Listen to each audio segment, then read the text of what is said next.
tal? Muy buenas, feliz viernes. Ya acabamos la semana, esta primera semana en la que he tenido la oportunidad de acompañarles en esta segunda dosis veraniega. Viva el verano, viva la gente que se enamora en verano, vivan esos amores de verano, esas relaciones que son, es verdad, efímeras, ¿no? Porque cuando llega septiembre ya sabes que se te va acabando y pasan los días y vas así tachando, ¿no? Como si fuera, si de llegar a una fecha señalada se tratase, vas viendo que se te acaba el verano y que se te acaba el amor, pero mientras dure, dura, pues todo es felicidad, ¿eh? Y todo es maravilloso. Así que disfruten de ese amor de verano si se lo han echado. Si ustedes tienen al lado a la persona que lleva toda la vida con ustedes, pues disfrútenla también, ¿eh? Que aunque puede que haya cogido unos kilitos de más, aunque no esté tan guapo como cuando ustedes se conocieron, seguro que todavía merece la pena, ¿eh? Seguro que si están ahí con él o con ella es porque, oye,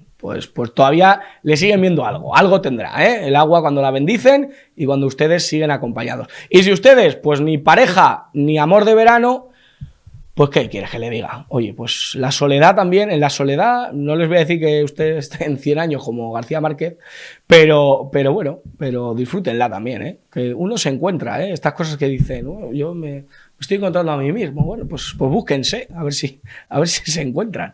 Porque de verdad que también la soledad del verano, también el hecho de poderte ir a la montaña con la bicicleta, de poder irte a la playa y leerte un libro, leer el periódico en la tumbona, pues también te da oportunidad de pensar.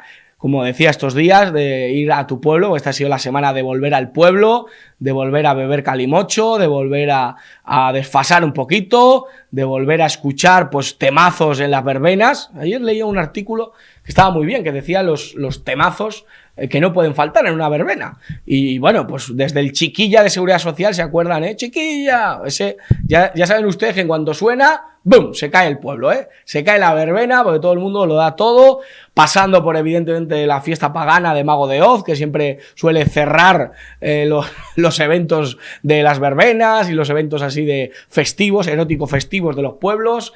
También no puede faltar Paquito el Chocolatero, por favor, esa coreografía que hasta tu cuñado la puede hacer, o sea, tiene la capacidad de mover la cadera de tal forma que también la hace. Es verdad que es un poco insinuante, no sé qué diría Irene Montero del Paquito el Chocolatero, a lo mejor también nos denuncian, ¿no?, por mover de tal manera, ¿no?, de balancearnos así como diciendo, que estoy aquí, ¿no? Bueno, pues el Paquito chocolatero que no falte. Evidentemente no pueden faltar unas buenas coplas, pues Francisco Alegre y Olé y todas estas, el mundo de la copla, del paso doble, pues no puede faltar, porque oye, pues está presente, además bailar pegaditos, tus abuelos salen o tus padres salen a bailar, ¿no? Y es una imagen icónica, ¿no? Después de 50 años casados o 45 años casados, ver a los dos todavía juntitos bailando agarrados, pues una de Machín, ¿no? O un bolero, o un paso doble, Suspiros de España, ¿no? Quiso Dios con su poder hacer con dos rayitos de sol. Pues esto siempre es agradable, ¿no? Siempre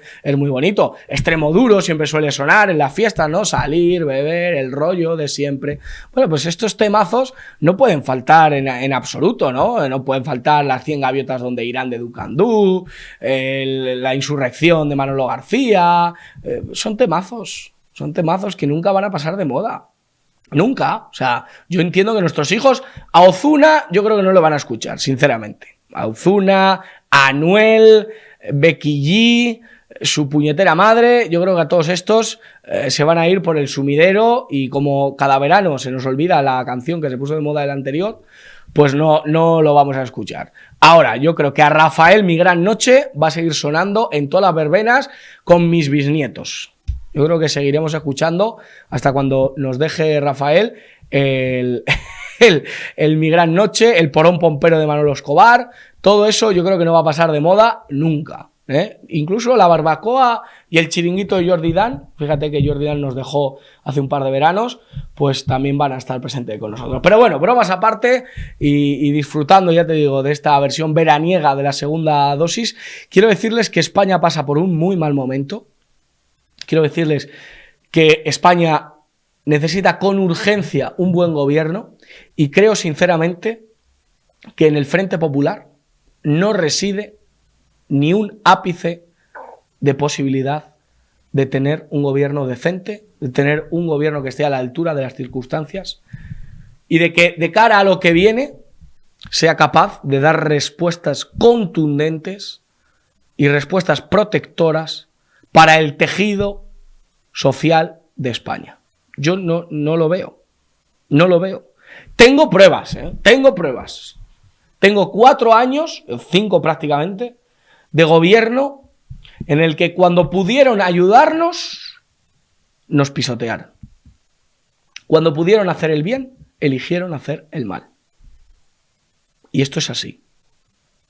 En la crisis del COVID, el gobierno, no solo delegando en las comunidades autónomas, quitándose el muerto, y nunca mejor dicho, permítanme la expresión, sino que cuando pudieron legislar se nos ha olvidado, lo hicieron inconstitucionalmente, inmoralmente, y lo hicieron de una manera criminal. Criminal. Porque este es un gobierno que no debería estar negociando el hecho de poder salir adelante. Debería ser un gobierno que tuviera que estar negociando cuántos años de cárcel le caen. Si 20 o 25. De verdad lo digo, De verdad lo digo. Por lo tanto, ahora, pues eso, se han constituido ya las cámaras, por lo tanto, ahora ya vemos cómo, bueno, pues hay negociaciones de uno y otro lado, veremos al final lo que pasa. Pero lo que está claro es que gobierno Frankenstein sería una muy mala noticia. Muy mala noticia. Sánchez empezó diciendo, cuando él empezó esto de la política, que el populismo de Podemos son las cartas de racionamiento de Venezuela. Esto dijo Pedro Sánchez. Después pasó a decir que con Podemos no podía dormir por la noche. Ya rebajó un poquito, pero seguía manteniendo que con ellos nada. Después se dio el abrazo, se encamó con Podemos, se acostó y juntos, pues eso, tuvieron una relación de estas pornográficas. Y ahora ya no es que tengan una relación pornográfica, ahora es que son la misma persona. No hay diferencia, son Jekyll y Mr. Hyde. No hay diferencia entre Sánchez y Yolanda Díaz. Distintas personalidades, pero el mismo cuerpo, el mismo ser. Con los separatistas lo mismo. Empezó diciendo que el PSOE era un partido decente, que el PSOE no podía dejar en manos de la Gobernabilidad de España a los que piden la amnistía y la autodeterminación. Decía que él, se lo digo 5 veces, se lo digo 20, que no iba a pactar nunca. Él después llegó a decir que iba a contemplar en el Código Penal un delito de referéndum ilegal y que iba a endurecer el delito de sedición y de malversación. Bueno, pues pactó con Esquerra, pactó con Bildu, les entregó Navarra, les dio la posibilidad de que Navarra la gobernase el PSOE gracias a Bildu, gracias a la ETA. Cenaron allí, ¿se acuerdan? Con Otegi, la líder del PSOE allí en Navarra. Luego, por cierto, le destrozaron el coche o la casa a ese miembro del PSOE. Claro, porque si te acuestas con el diablo, pues el diablo, don Diablo se ha escapado, te acaba comiendo. Te atrapa muy suavemente, cantaba Miguel Bosé. Te acaba en un pispán, no tiene moral y es difícil de saciar. Le gusta si todo lo das. Si es don Diablo, el pacto de don Diablo. Don Diablo, que es muy cuco, siempre sale con el truco del futuro colorado colorín. Y si acaso cedes, usará sus mil quehaceres para hacer que la prensa que decida conseguir. Si sigue así, yo te lo voy a decir.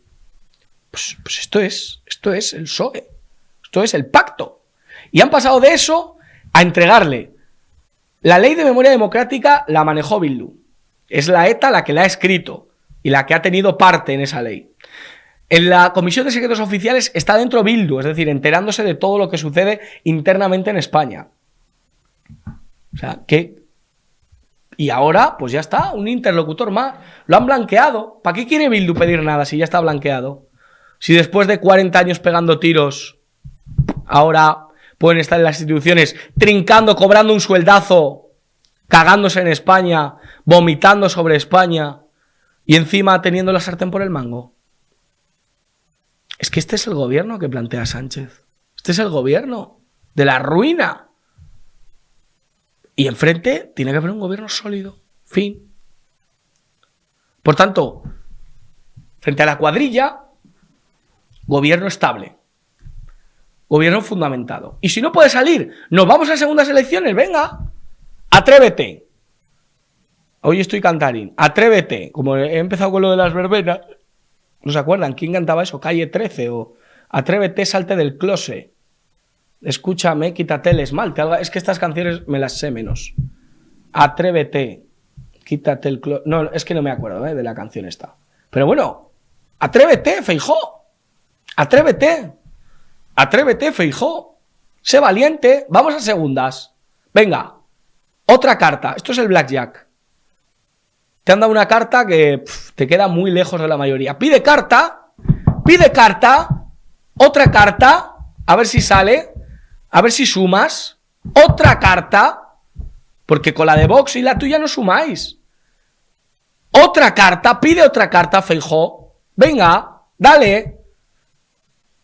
Y sal y cuéntalo y dínoslo. Mire, yo no voy a poner en manos de la gobernabilidad de España, de PNV, de Junts y de todos estos. Quiero unas segundas elecciones. Quiero volver a pedirle la confianza a los españoles.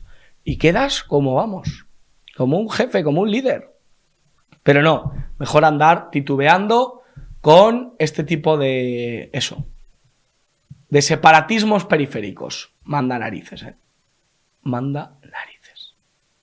Por tanto, vamos, yo creo que debemos ir a segundas elecciones, creo que sería lo mejor para España y es lo que creo que nos daría una posibilidad de poder enfrentar los mantras de la izquierda, enfrentar los mantras que nos tienen con la soga al cuello, que nos tienen con la bota en el cuello, pisoteado, y ahí nosotros en la acera sin poder levantar la cabeza. Pues vamos a levantar la cabeza y vamos a pedir segundas elecciones.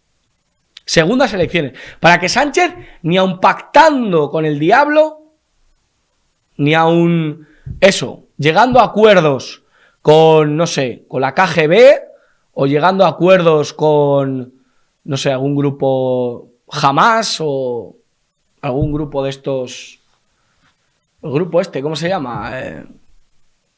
Los nigerianos, bueno, Al Qaeda o algún grupo de estos. Ni llegando a acuerdos con estos, sea capaz, con los de la Sala Bataclan, pacta con quien sea, ni llegando a acuerdos con esos, pueda sumar. Quiero segundas elecciones y vamos a cerrar la semana pidiendo segundas elecciones. No se me vengan abajo. Detecto un profundo desaliento entre la gente de bien, pero no es momento de flojear o de dejarse dominar por la pesadumbre.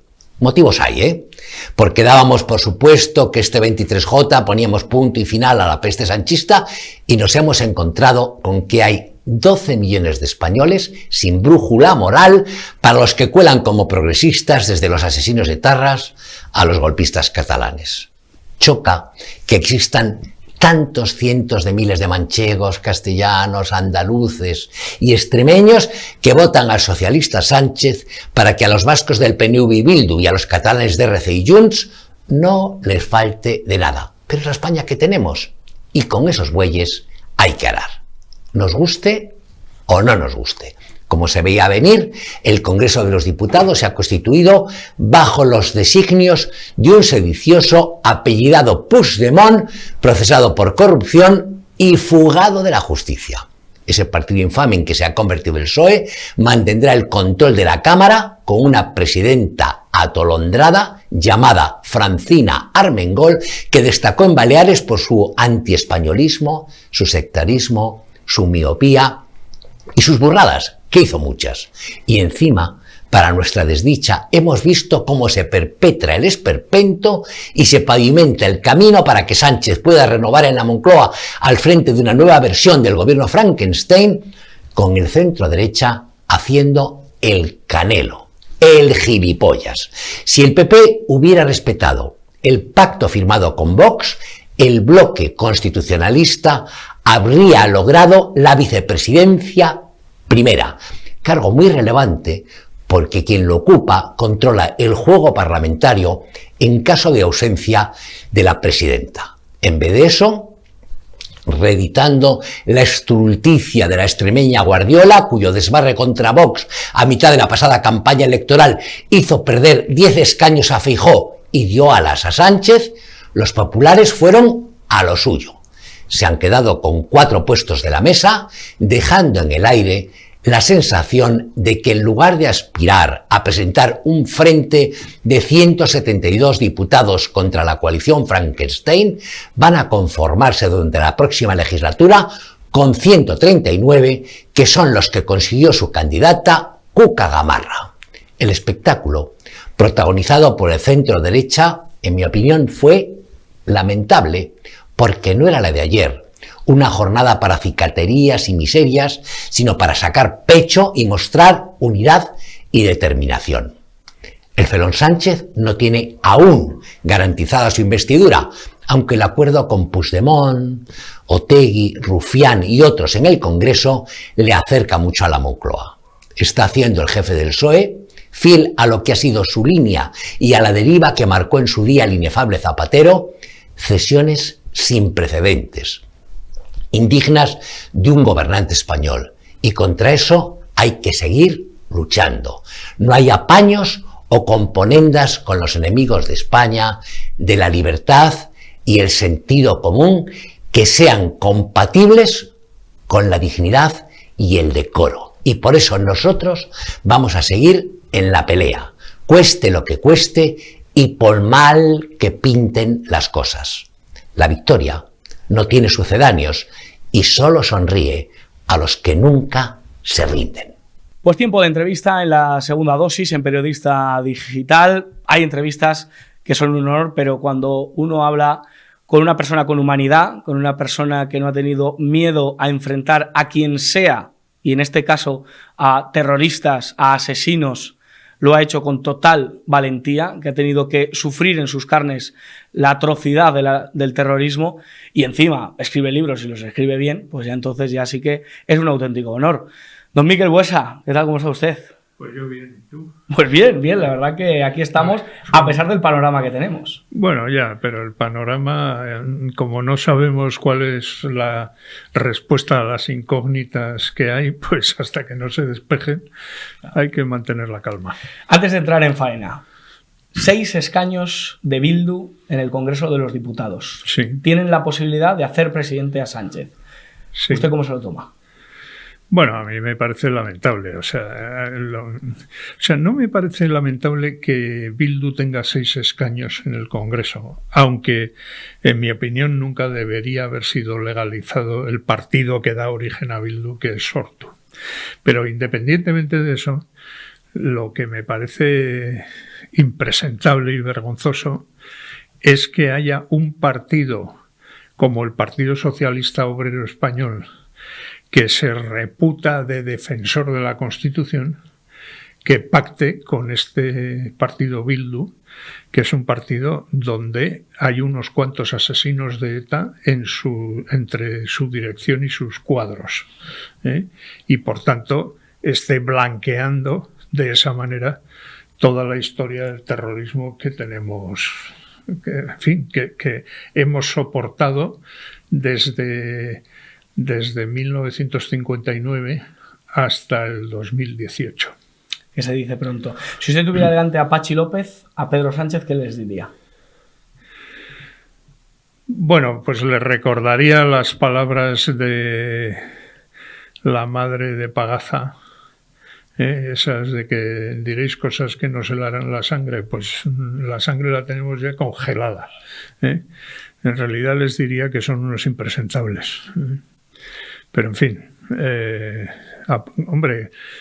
contra Pachi López ya tuve yo con mis compañeros del Foro Hermoa, cuando yo presidía el Foro Hermoa, una actuación en los tribunales de justicia que acabó en el Tribunal Supremo, precisamente por negociar en el año 2006 con Otegi el retorno del partido de ETA a las instituciones. En el año 2006, cuando todavía no se había acabado el terrorismo, cuando todavía ETA seguía cometiendo atentados, pocos es verdad, pero seguía cometiendo atentados.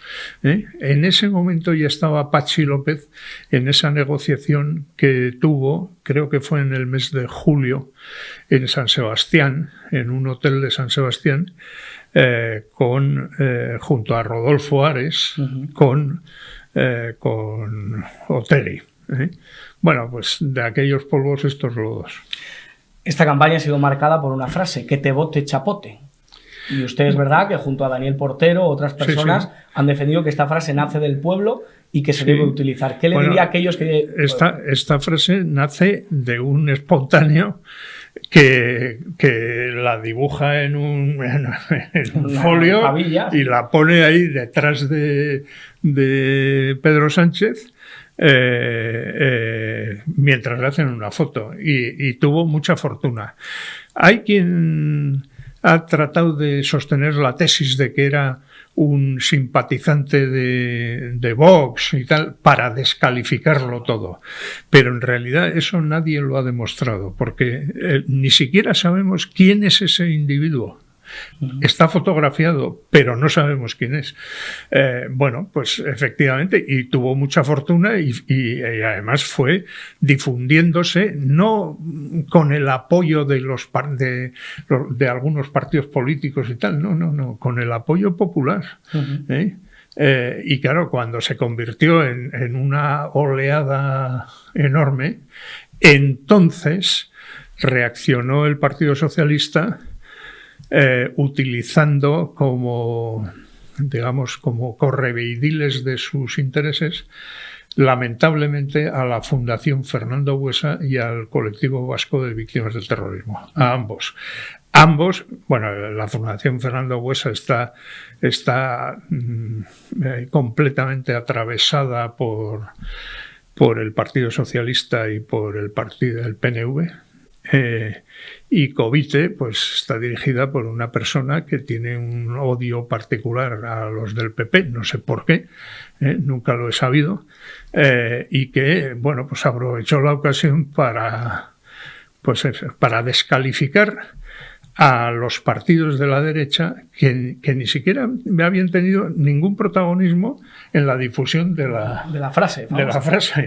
Y bueno, yo escribí una columna en La Razón diciendo que Vox Populi, Vox Dei, y que eso hay que tenerlo en cuenta. Y si los políticos no quieren saber, prefieren escudarse en manipulaciones extrañas y cosas de esas, allá ellos. Pero lo que es cierto es que hay un conjunto muy importante de personas que no comulgan con Sánchez y que encontraron en ese lema pues una manera de expresarse, de expresarse en apretada síntesis. Y ya está. Porque además es que lo clava, la rima, es la verdad que sí, perfecto. Fue muy afortunado. Sí. Ya le gustaría a algún dirigente de una empresa de publicidad tener un creativo capaz de llegar a eso. Y es que no nació de una empresa de publicidad, sino, como usted muy bien ha dicho, del propio pueblo. Su hermano socialista, Fernando Buesa, dio su vida en favor de todos, dio su vida por el servicio público, dio su vida por España. Tantos años después le tengo que preguntar, ¿ha merecido la pena de alguna manera que tantos cadáveres, tantos muertos encima de la mesa hayan dado su vida? No ha merecido la pena en absoluto. En absoluto. En realidad, las víctimas del terrorismo no han dado su vida, se la han quitado, que es una cosa distinta, ¿no? Claro, a algunos se las quitaron inesperadamente e inopinadamente, y a otros, como a mi hermano, después de una trayectoria de lucha contra el terrorismo, contra las ideas que manejaba ETA y que manejaba Batasuna, etcétera, y que ahora han transitado hasta Bildu, y que ahí están en el Congreso, ¿no? O sea que quiero decir que mi hermano estaba amenazado, y eso lo sabíamos todos en la familia. Él confiaba en las instituciones. Y cuando le decíamos, joder, oye, ¿por qué no haces algo, digamos, por tu cuenta para protegerte y tal? Siempre decía lo mismo, ¿no? Que los que saben eso son los en su caso, los de la Archancha. Y efectivamente, confió tanto en las instituciones que acabaron matándolo. ¿Por qué? Pues primero porque había 3 comandos etarras detrás suyo. uno de los cuales tuvo éxito. Y segundo, porque el gobierno de Ibarretxe del Partido Nacionalista Vasco le retiró la escolta cuando firmó el pacto de Lizarra con ETA. Y se la restituyó, digamos, algún tiempo después de que ETA rompiera ese pacto. Pero para ese momento todo el trabajo estaba hecho. Es decir, el atentado estaba ya completamente preparado. Y bueno, pues sí, le colocó a un servicio de escolta muy precario, porque consistía en tener un acompañante que en fin, que no era un especialista en este tipo de materias y que también murió en el atentado, ¿no? Jorge Díez Elorza. Y esto quiere decir que el Partido Nacionalista Vasco y en concreto el gobierno vasco presidido por Ibarretxe tuvo una responsabilidad relevante, no en la preparación del atentado, sino en no haber evitado ese atentado cuando mi hermano era una persona notoria que estaba amenazada por ETA, y eso se sabía perfectamente en los servicios policiales del gobierno vasco. Es muy fuerte esto, ¿eh? Sí, muy fuerte. Pero eso es así. Voy a decir más. Mira, por cierto, la Fundación Fernando Buesa patrocinó un libro biográfico sobre mi hermano, escrito por el gerente de la fundación y por Antonio Rivera, que es un catedrático de historia que se cree historiador. Y que en ese libro, sabiendo como sabían los hechos, y lo tengo comprobado porque el propio Antonio Rivera me lo reconoció, tergiversaron completamente ese asunto de la protección de mi hermano, sencillamente porque no querían incomodar a quien les da dinero, que es el gobierno vasco, a la Fundación Fernando Buesa, ¿no?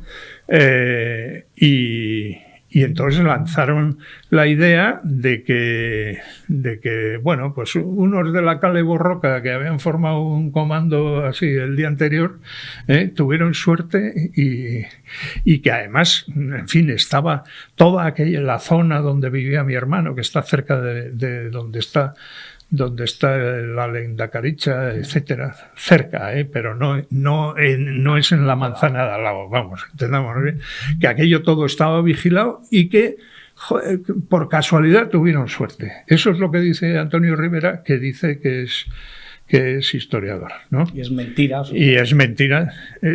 Esto viene a cuento, viene a cuento sobre esto una frase que escribió Julio Caro Baroja, que dice: como me creo lo que invento, no creo que miento. Claro. Pues esa mentira está lamentablemente en un libro patrocinado por la Fundación que lleva el nombre de mi propio hermano. O sea, es una cosa impresentable, pero sí. Bueno, ahí está. Es lo que estamos viviendo. Cuando ocurre la desgracia, ¿uno qué se le pasa por la cabeza? ¿Qué piensa de las instituciones? ¿Qué piensa de pues mundo mira, Abachale? ¿Qué piensa de...? Cuando ocurre no piensas... En realidad yo me quedé completamente fuera de juego, y si no hubiese sido por mi hijo mayor y por mi mujer, digamos, en el momento inmediato no hubiese sido capaz de tomar decisiones rápidas, pues claro, había que irse a Vitoria a velar el cadáver. Bueno, a velar el cadáver. No sabemos, vamos, que el cadáver estaba dentro del ataúd lo sabemos, pero ninguno lo vimos. Mi hermano John, que fue el único que tuvo ocasión de verlo, nos contó que estaba completamente destrozado, desmembrado. Hubo una pierna que la encontraron a no sé cuántos metros del torso, etcétera, etcétera. Y bueno, pues ya, hombre, a medida que pasan las horas, pues uno va reaccionando. Para mí fue un golpe brutal. Brutal, absolutamente. Es... Que no se olvide, que no se ponga en el olvido cuando hoy, no sé es la sociedad vasca, pero aquí en España Miguel Ángel Blanco, que fue quizá el más mediático, y hay jóvenes que no saben quién es, que no sepan quién es Fernando Buesa, que no sepan quién puede ser cualquiera de las víctimas del terrorismo, esto al final, y que el nombre de Chapote o el nombre de Otegi o el nombre de todos estos sí que nos lo podamos saber. Bueno, es que ha habido una deliberada política de olvido por parte de las autoridades vascas, no solo de olvido y de confusión, porque han mezclado a las víctimas de ETA con los muertos que tuvo ETA, que también tuvo 100 y pico. Precisamente en estos días se han hecho homenajes a una etarra y a un comando que murieron porque se fueron con unos explosivos que no sabían manejar y les explotaron a ellos, y los consideran unos héroes, ¿no? Entonces toda esa mezcolanza unida a que gran parte de la población del País Vasco prefiere olvidarse de aquello porque actuó cobardemente con respecto a ETA, y esto lo tenemos perfectamente cuantificado, porque Paco Llera, con su equipo del Euskobarómetro, pues hizo encuestas en aquellos momentos y tal, y de esas encuestas se desprende claramente que de la población adulta vasca aproximadamente el 70% no hizo nada. Se cayó, escurrió el bulto, hizo como que no se enteraba, etcétera, etcétera. Y el 30% sí hizo algo. Un poco menos de la mitad de ese 30% apoyaron fervientemente a ETA. Y un poco más de la mitad de ese 30%, digamos que luchó contra ETA, apoyó, participó sobre todo en el movimiento cívico que desarrollaron fundamentalmente el Foro Hermoa, Basta Ya y la Fundación para la Libertad en contra de ETA. Entonces, bueno, pues había manifestaciones, había actos públicos, había que se daba el premio de no sé qué, en fin, ese tipo de cosas. Y bueno, pues aproximadamente un poco más del 15% participó en esa esto. O sea que los que luchamos contra ETA fuimos un poco más que los que apoyaron a ETA, pero el problema es que la mayoría escurrió el bulto todo lo que pudo. He tenido la oportunidad de veranear en Vizcaya, sí, y he estado en la zona de Sopelana, he estado en la zona de Barrica, he estado en toda esa zona, y en las fiestas de Guecho me he dado cuenta que está totalmente tomada por mensajes de apoyo a presos de ETA, mensajes de apoyo a ETA, que es una unanimidad absoluta en todas las chondas, ¿no? Le llaman, en todos los puestos, sí, sí. Incluso en los vasos, ¿no? El mensaje de pedir, en la música, todo un movimiento cultural en favor de todo eso, claro, hoy en día, hoy en día, sí, pero esto viene de la época en la que ETA actuaba, o sea, y esto sigue igual, porque claro, es que hay que tener en cuenta que los que se apoyaron en ETA para hacer política, entonces los batasunos, ahora los bildutarras, que son exactamente los mismos, claro, necesitan un apoyo popular y tal que consiguen, sobre todo en los veranos, a través de esas manifestaciones públicas en el conjunto de las fiestas. Porque tú dices que has estado en Vizcaya, pero en Vizcaya empiezas en San Pedro y acabas a final de agosto, y hay fiestas por todas partes, unas detrás de otras, porque se habla mucho de la Semana Grande de San Sebastián y de la Astenagusía de Bilbao y tal, pero lo importante son digamos el rosario de fiestas que se van solapando unas sobre otras y tal, y ellos han aprovechado eso para hacer su campaña de propaganda de las raíces de su posición política, que son raíces que tienen que ver con el terrorismo, claramente tienen que ver con el terrorismo, y que además se les ha tolerado completamente. Es más, los socialistas han sostenido que gracias a que se les tolera, el terrorismo se ha terminado, lo cual, claro, es demencial. Pero, en fin... pero es una lógica de verdad perversa absolutamente. Sí, exacto. Y dado que el PSOE se ha pasado al lado oscuro, ¿qué consejo le daría usted a PP y Vox? Que entiendo con el que tendrá usted muchas diferencias políticas. Pero Bueno, ¿algún consejo? yo tengo sobre todo con Vox. No me gusta esa radicalidad de los de Vox. Pero usted entra en el juego, que yo lo noto, de equiparar a Bildu con Vox. No, yo en absoluto. O sea, Vox, vamos, que yo sepa, Vox no defiende la violencia. Y por tanto, ahí hay una diferencia fundamental con Bildu, que sí la defiende. Sobre todo defiende la herencia de la violencia. Por tanto, hay una diferencia fundamental. Bueno, yo lo que les diría, sobre todo a los del PP, es que no sean tan condescendientes con los nacionalistas. Yo, por ejemplo, no comparto en absoluto la decisión que tomó Iturgaiz de apoyar al consorcio PNV-PSOE para que tuvieran la alcaldía de Vitoria, la de, no sé si la de Durango, sí. En fin, varias por ahí, ¿no? Yo no lo apoyo. Esto de darles los votos gratis para que no esté Bildu, pues no, o sea, sí, yo creo que gratis no se debe dar nada, porque además estamos viendo ahora cuál es el pago que hacen estos del PNV, los del PSOE, etcétera, por poder sostener su propio poder político. Y ese pago es cero. Cero. No son los cero, sino es el insulto, es la descalificación, etcétera. Pues no, pues mira, descalifícame porque no te he votado. Pero no porque te he votado. Y no te he votado y ya no gobiernas. Claro. Pero les van a seguir insultando, les van a seguir ninguneando, les van a seguir... Además, hay que tener en cuenta que en el mundo municipal existe la moción de censura.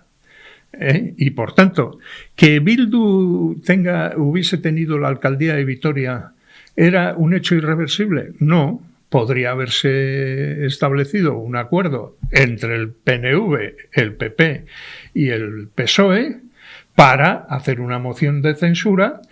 Y claro, el PP habría tenido pues la contrapartida que fuera, la que sea. Yo no sé cuál puede ser la más conveniente, etcétera, pero algo sustancial. Sí, pero no esto de te doy todo gratis y encima me escupes. Joder, pues es que esto es impresentable. Esto el PP ya lleva años haciéndolo. No, lleva años haciéndolo y yo creo que en esto se equivoca radicalmente. O sea, la idea que ellos manejan de que Bildu tenga poder institucional es lo peor del mundo. Esa idea se la tienen que quitar de la cabeza. Lo peor del mundo es que el poder institucional esté en un consorcio en el que están el PSOE, el PNV y Bildu. Ahí repartiéndose el cotarro y disfrutando alegremente de lo idiotas que acaban siendo estos del PP. Qué bueno es hablar con usted, de verdad, Miquel. Bueno, es lo que pienso. Efectivamente. Pero esa claridad se agradece. Digo lo que pienso. Se agradece. Ha escrito usted un libro, o su último libro, después de numerosos libros que ha escrito, pues ha decidido escribir sobre la financiación del terrorismo. Así se titula. Lo pueden encontrar en la Casa del Libro, entiendo, en las librerías. Sí, es un libro que ha editado la editorial Almuzara y que está en muchas librerías. Se vende por internet, en fin, es fácil de encontrar. ¿Cuál es la tesis principal del libro? ¿Qué es lo que usted defiende? Bueno, vamos a ver. La tesis fundamental desde el punto de vista académico es que esto de la financiación del terrorismo no es un asunto que se resuelve en un determinado momento y para siempre. No, la financiación del terrorismo discurre por diversos canales que van cambiando con el tiempo dependiendo de una serie de factores que son relevantes. La política. Por ejemplo, la principal fuente de financiación de ETA fueron los secuestros. Pero los secuestros se terminaron porque se suscitó, sobre todo a raíz del secuestro de Julio Iglesias Zamora, una campaña en contra del sufrimiento de la familia del secuestrado, bueno, pues que al final acabó haciendo muy impopular a ETA, incluso entre sus propios seguidores. Por tanto, hay factores políticos que influyen en ir cambiando las cosas de un lado para otro, etcétera. Influye también, por supuesto, el rendimiento que se tiene con las acciones que se desarrollan para financiar. Por ejemplo, en el caso de ETA empezó financiándose con atracos. Pero claro, el rendimiento de los atracos era demasiado pequeño para la capacidad de movilización que tenía la propia organización terrorista, y por eso tuvo que entrar en los secuestros y luego en la extorsión, ¿no? Etcétera. Por tanto, la financiación no es un hecho inamovible, y depende de este tipo de factores, depende también del control que la propia organización hace sobre los actores que están en el juego de obtener el dinero, porque claro, yo por ejemplo en el libro recojo toda una serie de casos en los cuales los miembros del comando no sé cuál, que habían atracado no sé qué esto, y que se llevaron pues varios centenares de miles de pesetas, se los gastaron en drogas y vivieron alegremente una temporada, claro, y esto, bueno, pues ese control también es relevante, etcétera, ¿no? Esto, digamos, desde el punto de vista del académico, yo como economista que estudia esto, ¿no?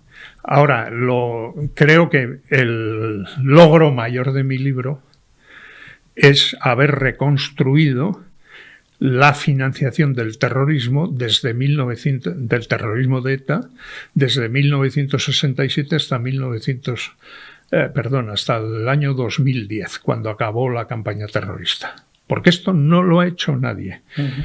Voy a decir más. No solo no lo ha hecho nadie en España, es que no lo ha hecho nadie en el mundo. Solo hay un país y una organización terrorista de ese país que conocemos sus cifras con cierto detalle y a lo largo de un largo periodo de tiempo, que es el caso de Colombia y de las Fuerzas Armadas Revolucionarias de Colombia. Quitando ese precedente, no hay ningún otro en el mundo de la reconstrucción de las finanzas de una organización terrorista. Y bueno, y en el libro dedico unas pocas páginas, en fin, que a los lectores me perdonarán, a mostrar cómo existe una relación estadística significativa entre esa obtención de recursos económicos y la realización de acciones armadas. O sea, que quiero decir que esto de saber cómo son las finanzas, pues no es que sea una cosa que nos divierte a algunos o que tenemos morbo, curiosidad.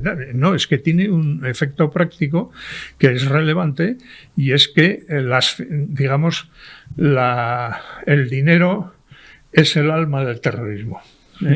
Y esto en ese libro pues queda demostrado.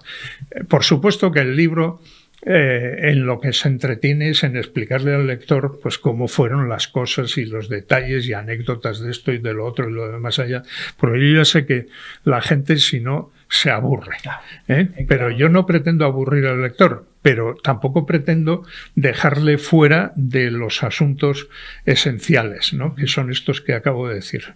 Pero ahí encontrará, por ejemplo, quiénes fueron los empresarios que conocemos que pagaron a ETA. Eso aparece en el libro. Eso aparece en el libro. Con nombre y apellidos. Con nombre y apellidos, sí, con nombre y apellidos.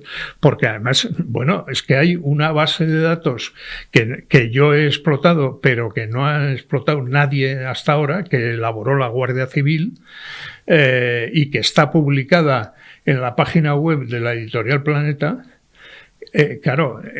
Son casi 600 páginas de casillitas donde se dice 27 de junio de no sé qué, atentado en no sé dónde, 2 muertos, 5 heridos, tal, o atraco, tal, se llevaron no sé cuánto dinero. Todo eso yo lo he traducido a cifras, a series estadísticas. ¿Nos puede dar algún nombre muy llamativo que le llame a la atención a la gente de un empresario que sea famoso? Bueno, Arzac, el cocinero. Ahí está. Por ejemplo, por poner un ejemplo. Sí, por poner un ejemplo. Es verdad que fue exonerado de la responsabilidad correspondiente, porque todo hay que contarlo. Claro. Y yo también lo cuento en el libro. En la Audiencia Nacional, gracias al juez Baltasar Garzón, principalmente, se hizo un sumario sobre la financiación de ETA, que fue engordando, y entonces iba pasando el tiempo, y entonces cada cierto tiempo revisaban lo que había ocurrido varios años antes. Y entonces decían, ha caducado el plazo, por tanto, a este tío que ha pagado a ETA no se le puede empapelar.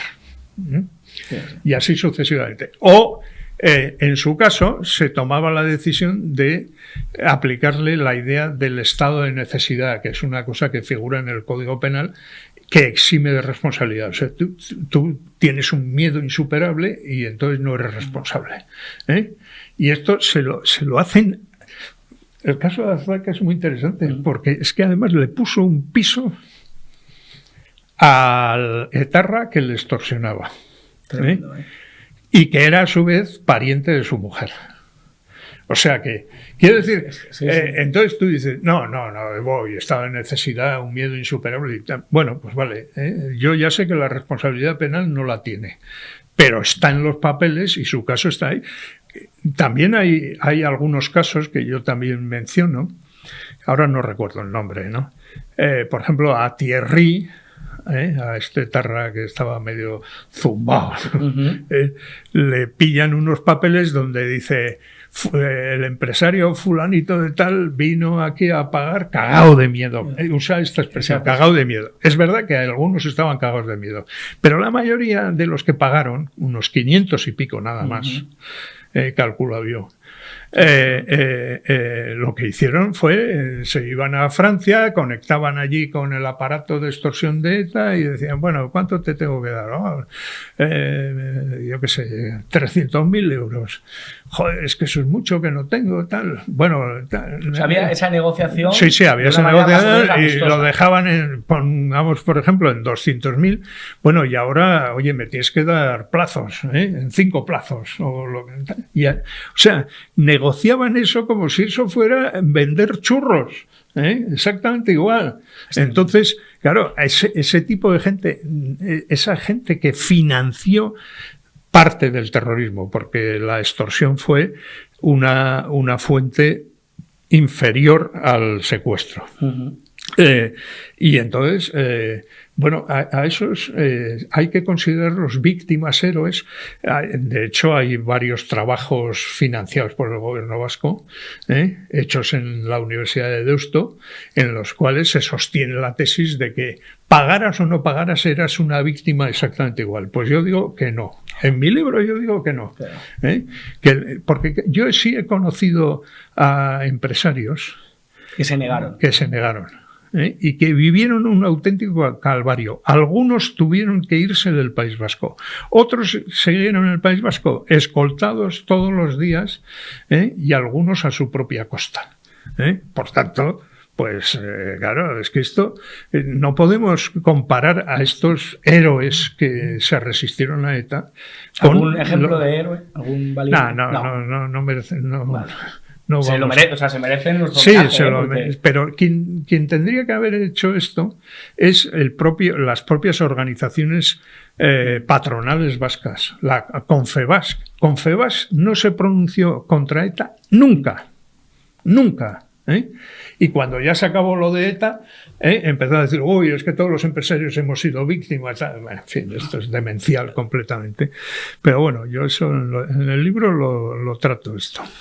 Miguel Buesa, de verdad que es interesantísimo. Uno cuando rasca este tema no sabe si llamarse las manos a la cabeza, si rasgarse las vestiduras, si volverse loco, porque nos da a entender que aquí ha habido una inmundicia moral por muchas patas que te hacen arrancar el vómito, la arcada. Pues sí, efectivamente. Y en este asunto de la financiación del terrorismo, bueno, ha sido, digamos, una de las partes débiles de la política antiterrorista. Así como, digamos, combatir a los comandos terroristas, detener a terroristas, etcétera, tuvo mucho éxito, gracias a la actuación de todos los cuerpos policiales, aunque el protagonismo mayor lo tuviera la Guardia Civil.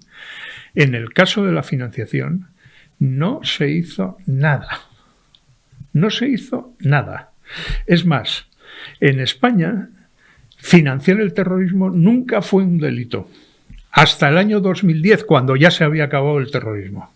Este dato es... También digo en el libro que el gobierno vasco financió el terrorismo, pero esto lo dije también en una rueda de prensa ya por el año 2000, no me acuerdo, 5 o 6, no me acuerdo muy bien. Y se querelló conmigo Ibarretxe.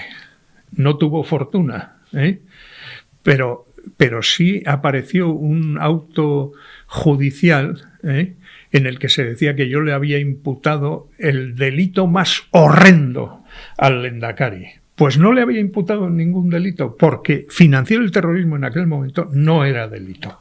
Pero que no fuera delito no quiere decir que el gobierno vasco no estuviera implicado en la financiación del terrorismo, que son dos cosas distintas. Pues todos estos detalles los pueden conocer ustedes en este libro, Financiación del Terrorismo, de Miquel Buesa, que pueden encontrar en cualquier librería, en estas casas de Amazon, casa del libro, por internet. Y le agradecemos mucho que dé la cara, que se atreva a hablar, que usted sea valiente, porque lo es, y bueno, desde aquí nuestra admiración y nuestro máximo respeto. Bueno, esto de valiente es ya una costumbre. Es verdad que me ha costado, porque yo he ido durante, creo que fueron 5 o 6 años, con un policía delante y otro detrás, protegiéndome.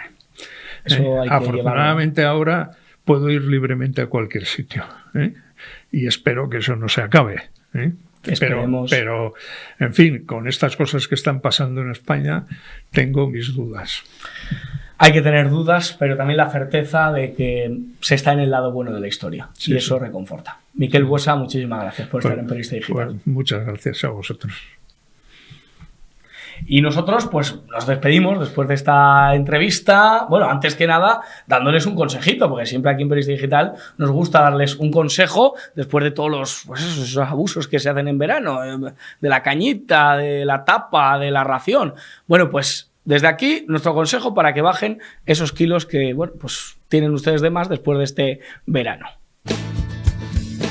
¿Quieres perder esos pocos kilos de más? ¿Quieres resultados inmediatos y satisfactorios? ¿Volver a ponerte ese vestido o esos pantalones que tanto te gustan? Pues no lo pienses más. Con Naturhaus ya es posible. Pierde peso en tan solo 2 días, utilizando el Pack Express. Un producto exclusivo de Naturhaus que contiene todos los ingredientes y comidas necesarias para perder peso en 48 horas. Todo lo que tienes que hacer es acudir a tu centro Naturhaus más cercano, te pesaremos, te tomaremos las medidas antropométricas completamente gratis. Llévate el Pack Express. Vuelve al acabarlo y veremos juntos sus resultados. Te vas a sorprender. Sin cambiar tu ritmo, el Pack Express se adapta a ti. No tendrás que saltarte comidas ni pasar hambre. Pierde peso con el Pack Express. No lo pienses más. Acude a tu centro Naturhaus más cercano y no te arrepentirás.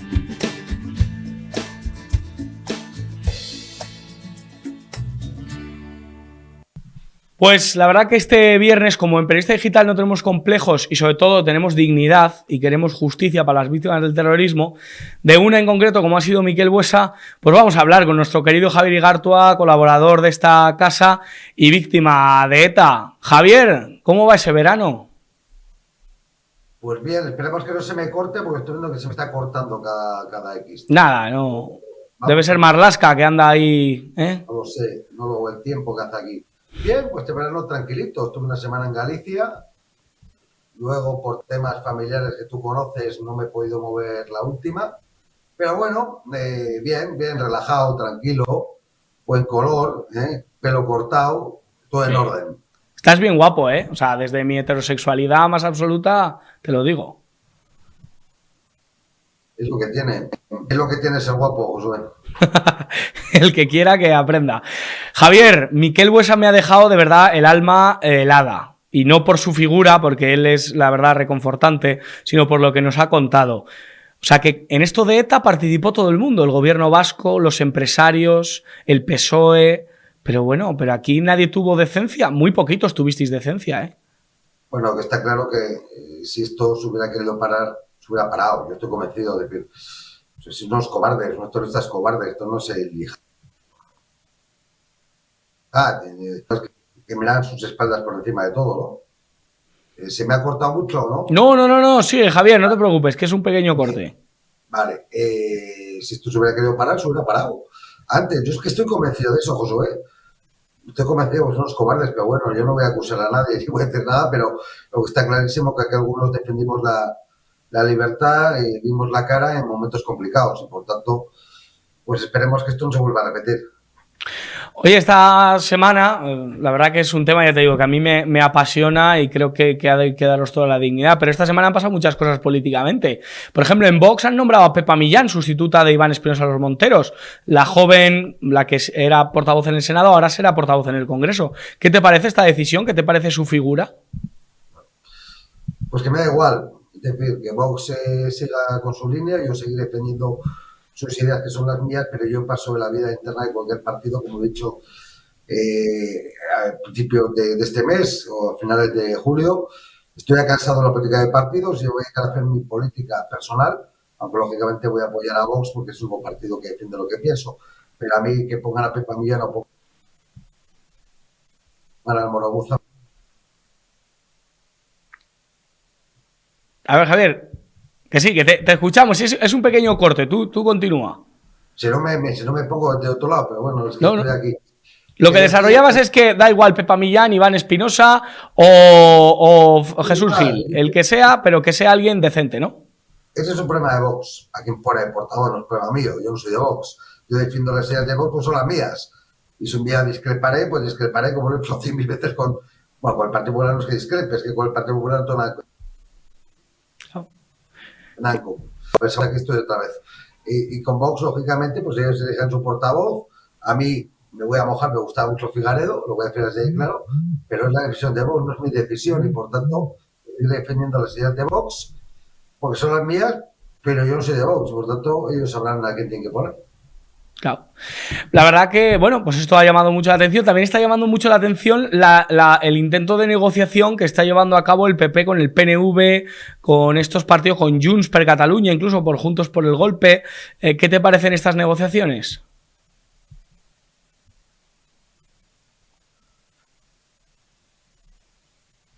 Bueno, ¿se me oye? Es que no me estoy poniendo... Sí, perfecto, se te oye perfecto, Javier. Aquí me veo paralizado de repente. Aquí te vemos perfecto.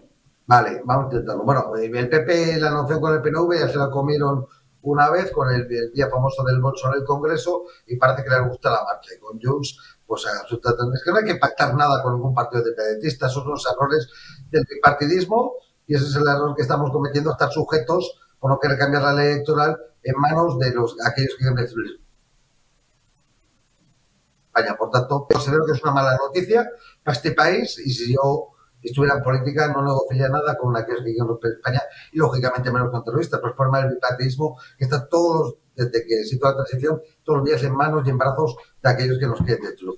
Por tanto, pues entiendo que quieran gobernar, pero gobernar ¿para qué y por qué y a qué precio? Y yo, eso tengo muy claro que mi precio es cero con aquellos que quieren romper España. O sea, que crees que este proceso viene desde la transición, desde cuando mataron a tu abuelo.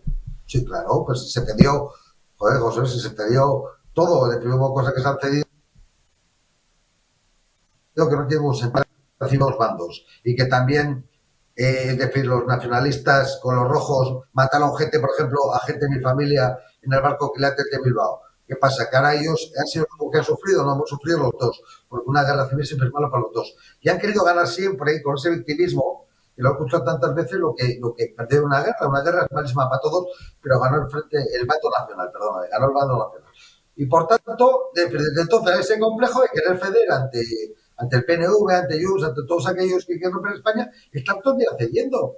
y tú olvidas yéndote ellos. Fíjate, mi tierra, la cantidad de transferidas, las tienen transferidas, ¿no? Esas transferencias. Por tanto, Josué, pues ¿eso qué es? Eso es complejo, complejo y complejo.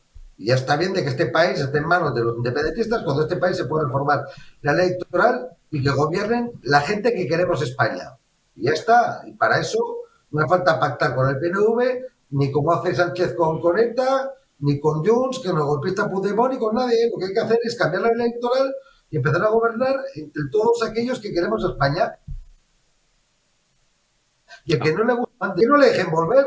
Y ya está, pero estos tíos cobrando el erario público de todos nosotros, nuestros impuestos, para luego hacer chantaje a los españoles. Claro, pues, como Josué, es una vergüenza. No, es una auténtica vergüenza. Es tremendo.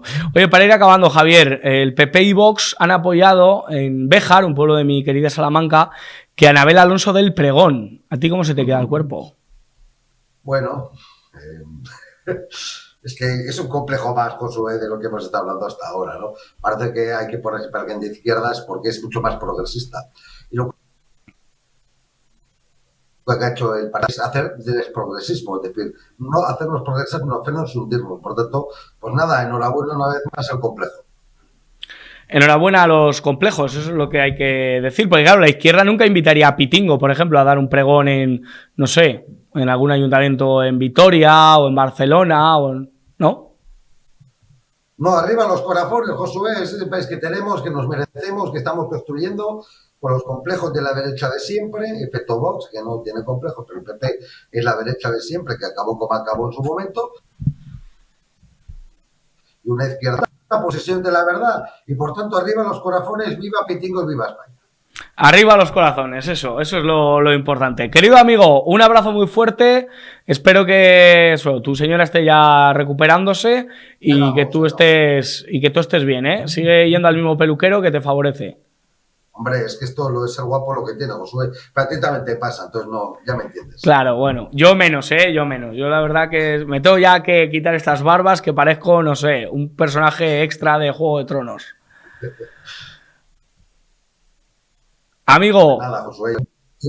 un abrazo muy fuerte y a la Madrid, que hemos fichado portero ahí, encima portero ahí de vuestra tierra. Eso sí, y que se acabe ya el tema Mbappé, que se quede en París, que me tiene hasta adelante. A mí también, venga, vamos a mandarle a París y que se quede allí, porque a mí también me tiene ya cansadito. Y el Madrid es mucho Madrid, como para que un niñato nos esté chantajeando. Que se vaya a la porra, que lo deje tranquilos, que el Madrid es el Madrid, que este señor si quiere ganar algo, que se quede en París, que va a ganar muchos millones, que ya me gusta meterlos a mí, pero títulos, como decimos en mi tierra, cero. Nosotros con Bellingham, con Jude Bellingham. Y con todos los jugadores del Madrid, que son los nuestros. Claro, sí, totalmente. Estoy ahí con Javier a tope. Amigo, un abrazo fuerte. Un abrazo, Tara. Que Dios te bendiga. Agur, agur. Pues ya, ha acabado este viernes. Disfruten del fin de semana. Disfruten de estos últimos fines de semana de verano, que ya van quedando menos, ya les digo. El calendario se va acabando. Así que disfruten de su amor de verano, ese que han conocido, no sé si en Tinder o lo han conocido en una cafetería. Yo soy más de la cafetería y del bar, pero bueno. Disfruten de su pareja, disfruten de su marido, disfruten de sus hijos, de la familia en general o disfruten de su soledad iluminadora. El caso es disfrutar y el caso es ver Periodista Digital. Que no se lo cuenten porque ya se lo contamos nosotros. La semana que viene estamos aquí, sin fallarles a ustedes. La semana que viene no les fallamos. A partir de las 8 de la tarde, lunes, estaremos aquí. Gracias a Andrés, nuestro jefe técnico. Ya les digo, alejen a los niños del televisor y aléjenles del gobierno de la izquierda que intenta volver a formarse. Que Dios les bendiga.